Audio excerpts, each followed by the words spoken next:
Okay, let's go ahead and get started then. So let's just do a little bit today on slavery.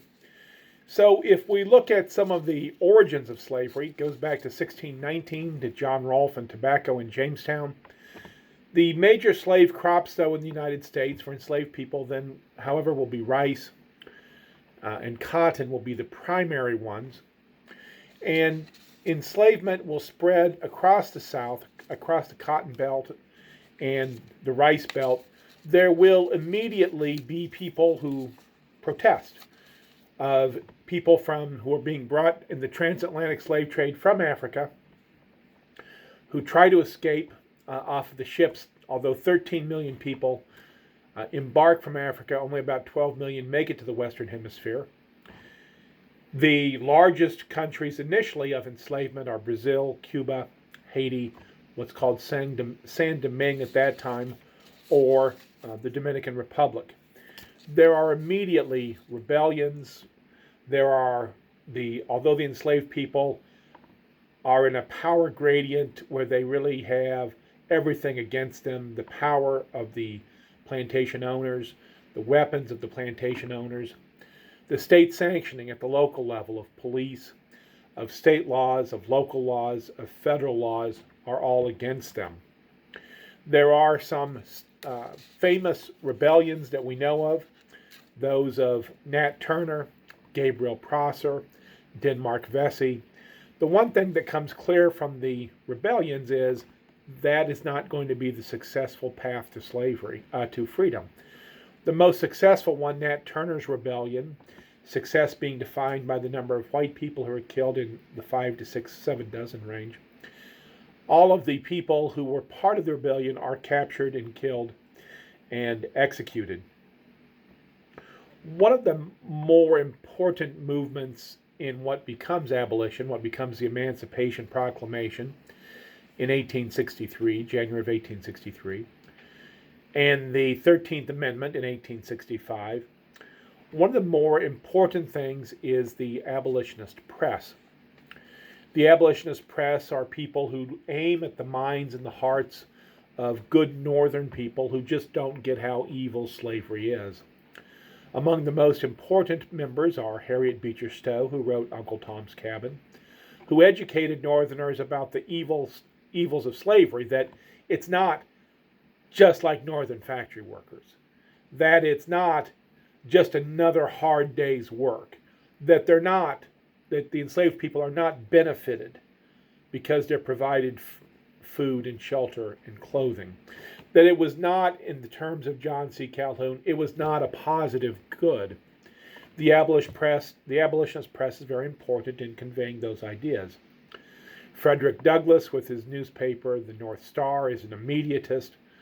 Frederick Douglass with The North Star is an immediatist. William Lloyd Garrison with The Liberator, both immediatists who believe slavery needs to be abolished entirely and immediately.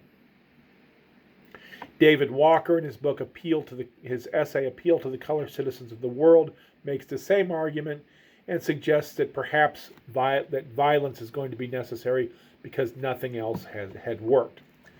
John Brown, the radical abolitionist of Potawatomi, Kansas, that is during the so-called border wars between Kansas and Missouri in the late 1850s, who he and his followers, Brown and his followers, had seen some pro-slavery people, stopped and killed all of them in Potawatomi, will later also attempt to arm a rebellion of enslaved people when he makes a raid on what at that time was Harper's Ferry, Virginia, today would be Harper's Ferry, West Virginia, where he attempts to raid a federal arsenal and get the weapons to enslaved people. Lastly, the American Colonization Society is this kind of quirky thing. Their solution is the belief that all enslaved people who had been freed need to be taken back to Africa. This was started by James Monroe, helping to create the country of Liberia with the capital of Monrovia in the early part of the Republic. This idea of back to Africa continues all the way up to into the 20th century. The political parties that move eventually towards abolition are initially the Free Soil Party, a third party with a relatively short-lived history, And then the Republican Party. The Republican Party with their first presidential candidate in 1856, John C. Fremont, and then Abraham Lincoln in 1860. Remember, neither Lincoln nor the Republicans are abolitionists in 1860. They are non-expansionist or non-extensionist. They believe slavery should not extend into the territories. Slavery should not expand into the territories. However, their beliefs by the South are interpreted as being abolitionist, and indeed several states secede from the Union and form the so-called Confederate States of America before Lincoln is even inaugurated. The significant movements that show the growing friction, the coming of the so-called inevitable conflict. We can go all the way back to the Constitutional Convention in 1787 and the Three-Fifths Compromise. Slavery was not banned in the Constitution. Rather, in determining representation in the House, which is based on population, 5 enslaved people were counted as 3 for determining representation, meaning states that had slavery would get larger representation in the South. However, what the North got was that enslaved people would be taxed as property, and that Congress could abolish the importation of slaves no earlier than 1808, and indeed Congress did ban the importation of slaves in 1808 when it had the first opportunity. Did not end the slave trade, banned the importation. As we move up with the growing friction, the nullification crisis of 1828, ostensibly over a tariff law that protected northern industrial goods and not southern agricultural goods. However, what it was also about was nullification. Was the South believed that if the North can do this with tariffs, then the northern states can do this with slavery. John C. Calhoun will write the South Carolina Exposition on Nullification, demanding that states can veto federal laws when this had already been settled. It had been settled with Marbury versus Madison, that only the Supreme Court had the right of judicial review. It had further been settled with the attempt at the Kentucky and Virginia resolutions written by Madison and Jefferson, stating that states could nullify federal law. So by 1828, when Calhoun in the South Carolina Exposition proposes that states can nullify federal law, it's a settled idea. So eventually a compromise tariff was passed, but South Carolina goes ahead and nullifies the tariff of abominations, so-called tariff of abominations, which no longer existed, and Andrew Jackson got pushed through Congress the Force Act, declaring he had the right to enforce federal law, which the Constitution already provided him. Other significant events: the Webster-Hayne debate, the gag rule, banning even using the term slavery while reading petitions in Congress. A much bigger one, the Dred Scott case, where the Supreme Court ordered that they were going away from the precedent, once a free man, always a free man, and ordered that Dred Scott didn't have the right to sue in court because he was simply a piece of property, but also that Congress had no power to control slavery in the territories, and that enslaved people traveling in the North were still enslaved people. And this is in Jefferson's words, a fire bell in the night to the North. Remember, many northern states had abolished slavery immediately following the Revolutionary War in the 1770s and 1780s. Dred Scott tells them, you're not a free state. If there are enslaved people traveling with their owners in the North, they are still enslaved.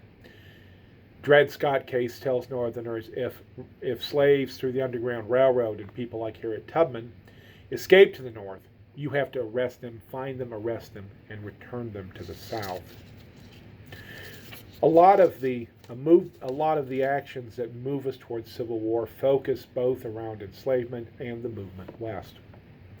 Our manifest destiny, as defined by John O'Sullivan, was the idea that divine providence provided that we should control all the land from the East Coast to the West Coast.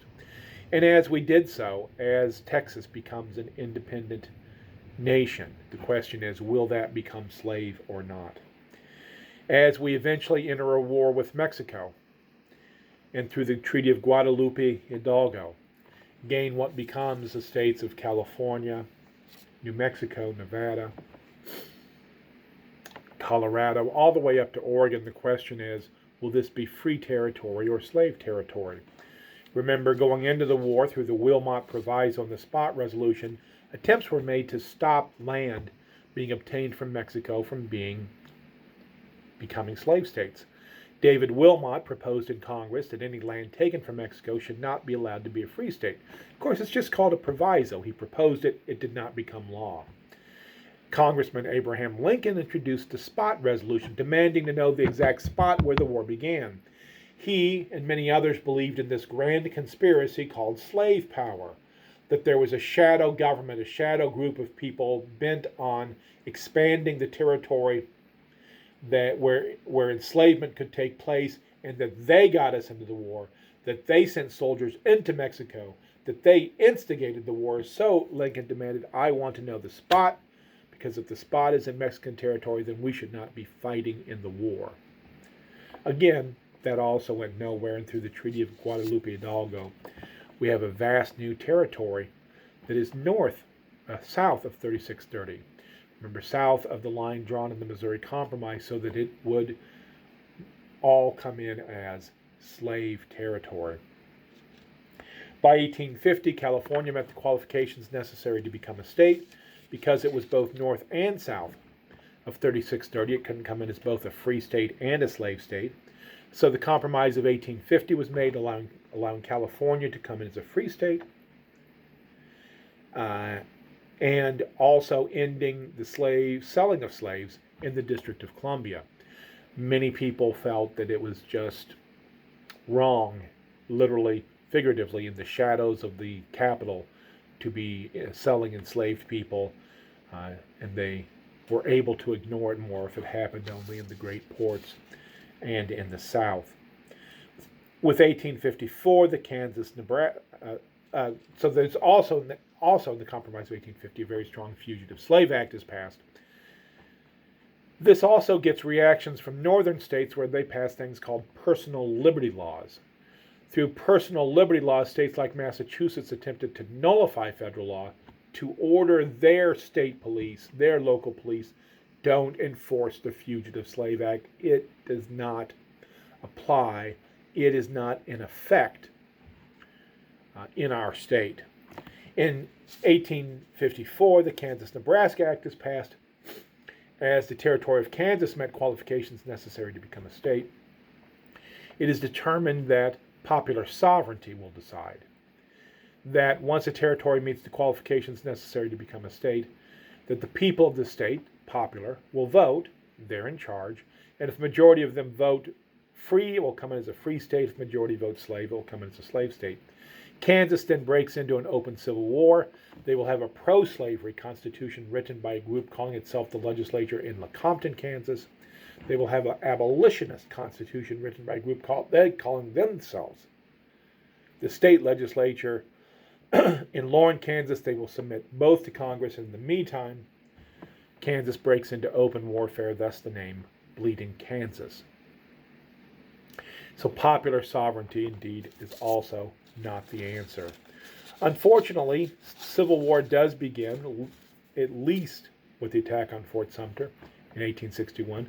Some would say the border wars are the first real battles, a couple of years before the technical beginning of the Civil War, just as many believe that Lexington and Concord were the first real battles of the Revolutionary War, though they're a couple of years before the technical beginning of the Revolutionary War with the Declaration of Independence. In any case, enslavement will be the major issue of the Civil War. Lincoln will issue the Emancipation Proclamation in 1862, taking effect on January 1st of 1863. Congress will eventually propose the 13th Amendment, though only by one vote. Only by one vote during the Civil War, when the southern states weren't even represented. So it was still a great challenge to even get the 13th Amendment to the Constitution, which eventually abolished slavery, to get it proposed. And we will unfortunately stand as the only country in the world that had to fight a civil war, a war against itself, to end enslavement. Okay, we'll stop there.